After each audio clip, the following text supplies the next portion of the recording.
ब्रज में एक ऐसी परिक्रमा होती है जहां लोग केवल कदम नहीं बढ़ाते बल्कि अपने हृदय को श्री राधा रानी के चरणों में समर्पित कर देते हैं।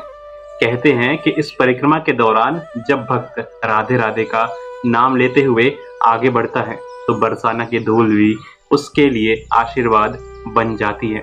यही कारण है कि हर वर्ष लाखों श्रद्धालु दूर दूर से इस पावन नगरी में आते हैं, कोई अपनी मनोकामना लेकर, कोई कृतज्ञता व्यक्त करने, तो कोई केवल एक बार श्री राधा रानी की कृपा पाने की आशा में।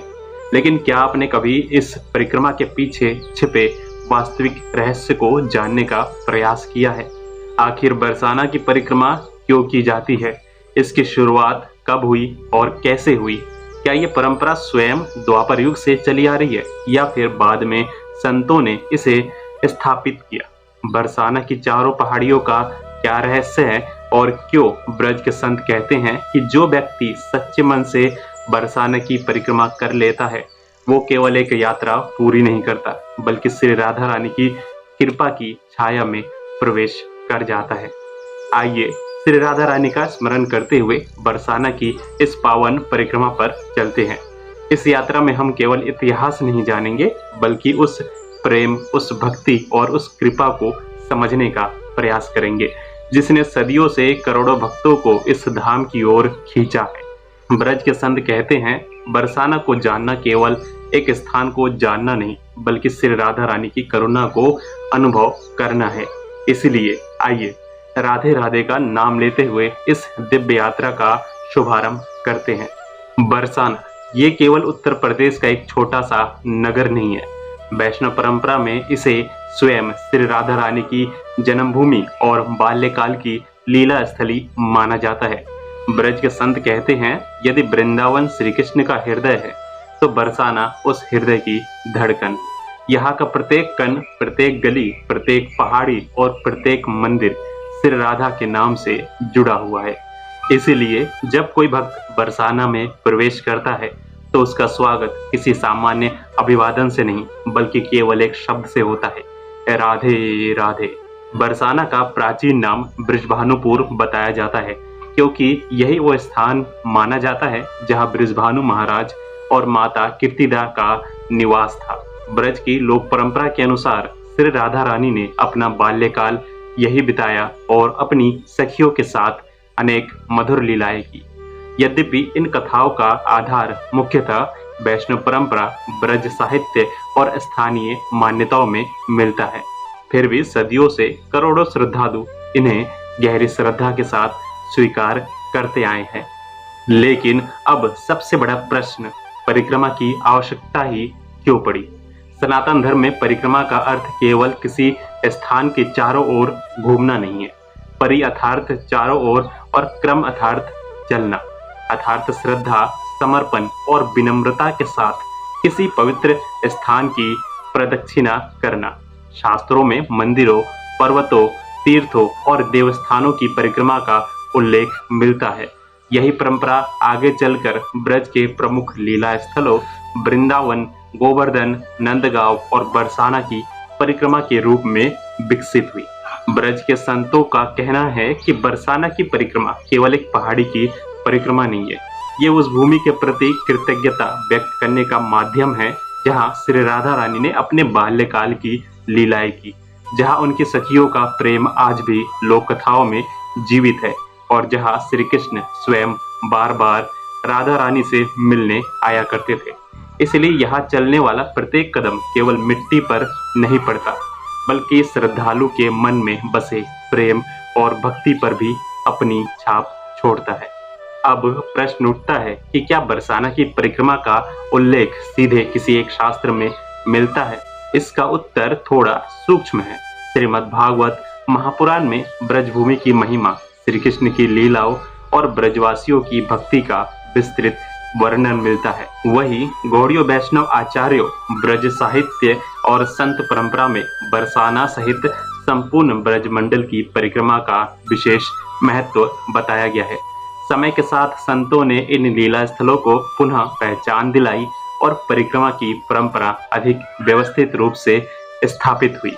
16वीं शताब्दी में श्री चैतन्य महाप्रभु, श्री रूप गोस्वामी और श्री सनातन गोस्वामी, श्री रघुनाथ दास गोस्वामी, श्री जीव गोस्वामी और अन्य महान वैष्णव आचार्यों ने ब्रज के लुप्त हो चुके लीला स्थलों की खोज की।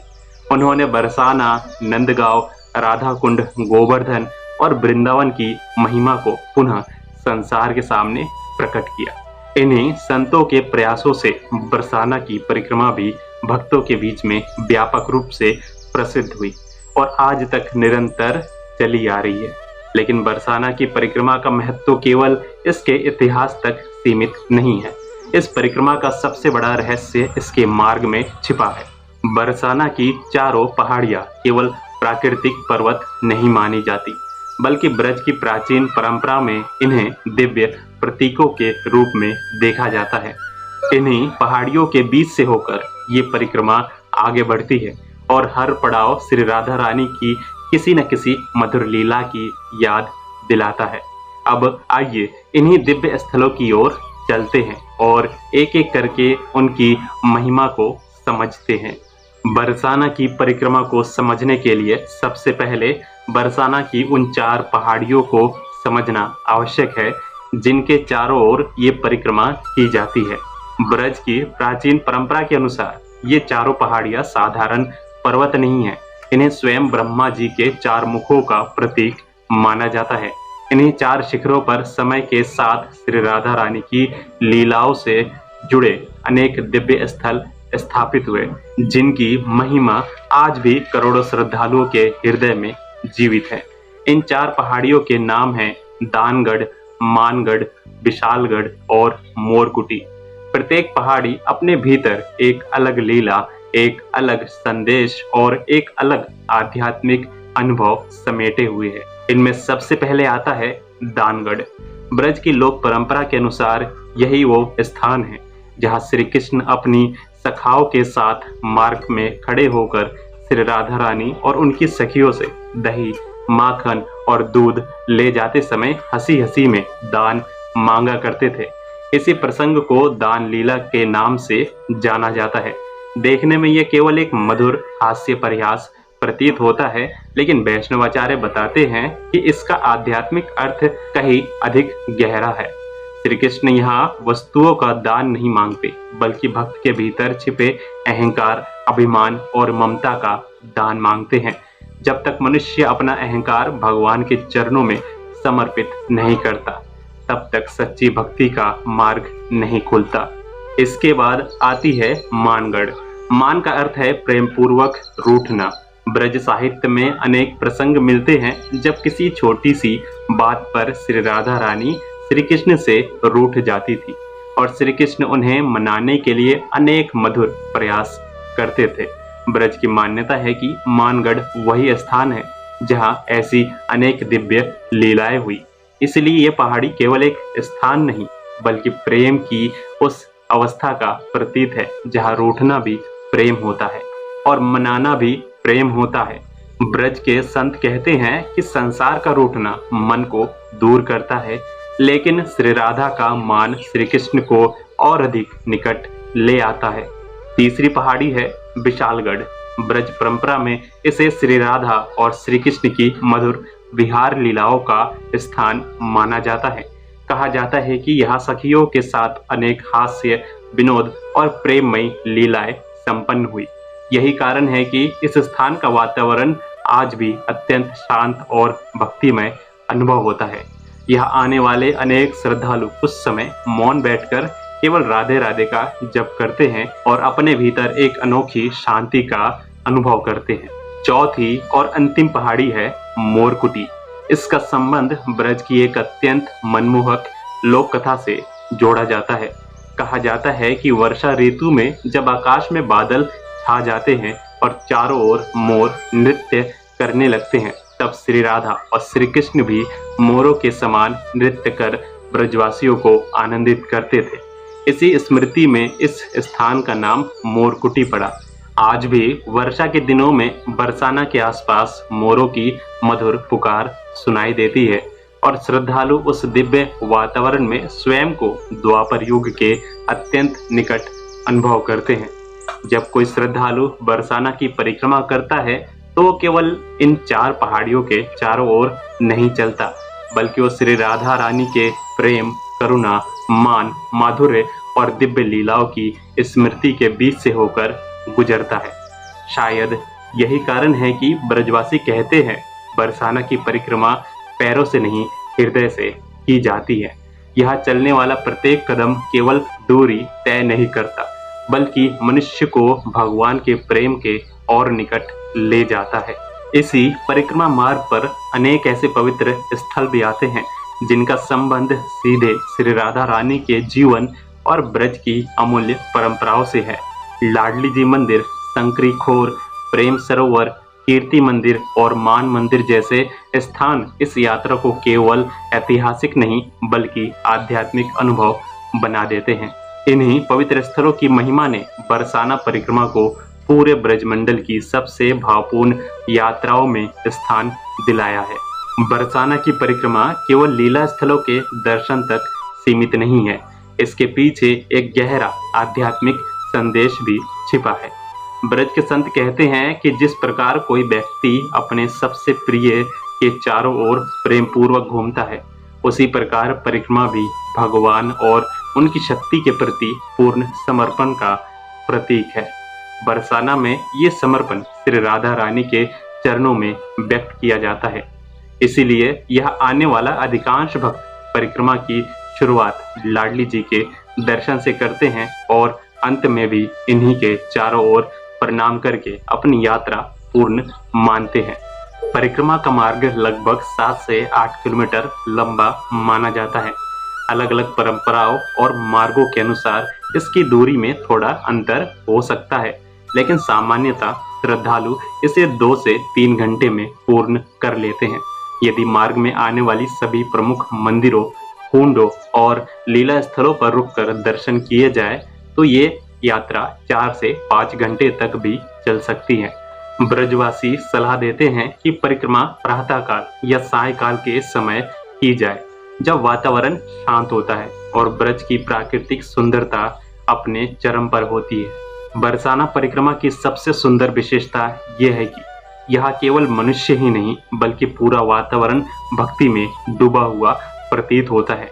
कहीं मंदिरों की घंटियां सुनाई देती हैं, कहीं संकीर्तन चल रहा होता है, कहीं ब्रजवासी राधे राधे कहते हुए श्रद्धालुओं का स्वागत करते हैं, तो कहीं मोरों की मधुर पुकार वातावरण को और भी पावन बना देती है। ऐसा लगता है मानो पूरा बरसाना स्वयं श्री राधा रानी के स्वागत में सदा जागृत रहता हो। ब्रज की एक प्राचीन मान्यता है कि बरसाना की परिक्रमा नंगे पैर करना विशेष शुभ माना जाता है। इसका कारण केवल परंपरा नहीं बल्कि ब्रजरज के प्रति श्रद्धा है। संत कहते हैं कि ये वही पावन भूमि है जिस पर श्री राधा रानी और उनकी सखियों के चरण पड़े थे, इसलिए भक्त इस धूल को अपने मस्तक पर लगाते हैं और इसे अपने जीवन का सौभाग्य मानते हैं। हालांकि यदि किसी श्रद्धालु को स्वास्थ्य संबंधी कठिनाई हो तो वो अपनी सुविधा के अनुसार भी परिक्रमा कर सकता है। भगवान भाव देखते हैं, बाहरी साधन नहीं। बरसाना परिक्रमा का सबसे बड़ा आकर्षण लाडली जी मंदिर है। अधिकांश श्रद्धालु सबसे पहले इसी मंदिर में जाकर श्री राधा रानी के दर्शन करते हैं।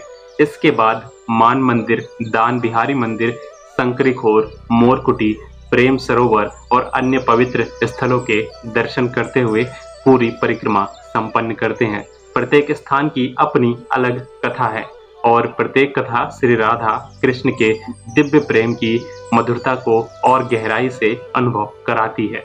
विशेष रूप से राधा अष्टमी, लठमार होली, कार्तिक मास पूर्णिमा और एकादशी के दिनों में बरसाना की परिक्रमा का अत्यधिक महत्व माना जाता है। इन अवसरों पर लाखों श्रद्धालु देश विदेश से यहाँ पहुँचते हैं।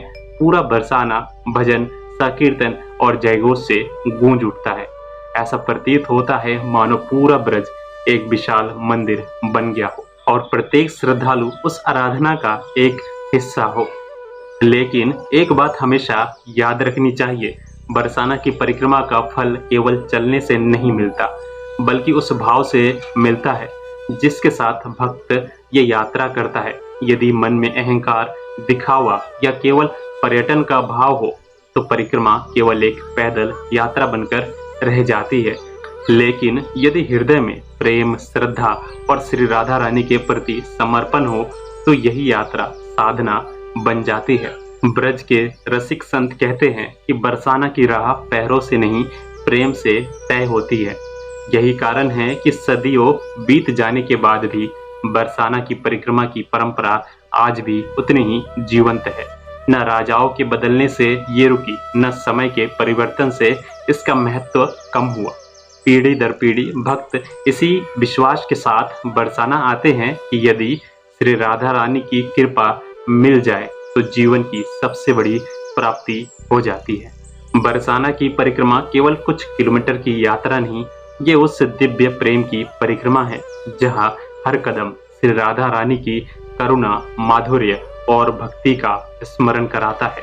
इस मार्ग पर चलते चलते केवल दूरी पूरी नहीं होती, बल्कि मन में धीरे धीरे संसार के शोर से हटकर भक्ति की ओर बढ़ने लगता है।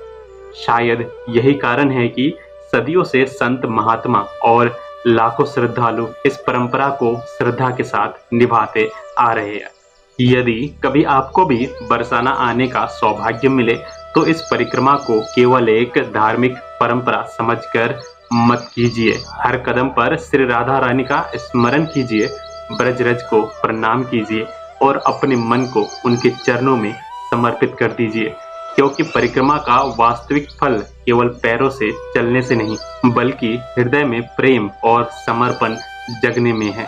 यही बरसाना परिक्रमा का सबसे बड़ा संदेश है। जब मन श्री राधा रानी के चरणों तक पहुंच जाता है तभी यात्रा वास्तव में पूर्ण होती है। तो प्रेम से बोलिए राधे राधे।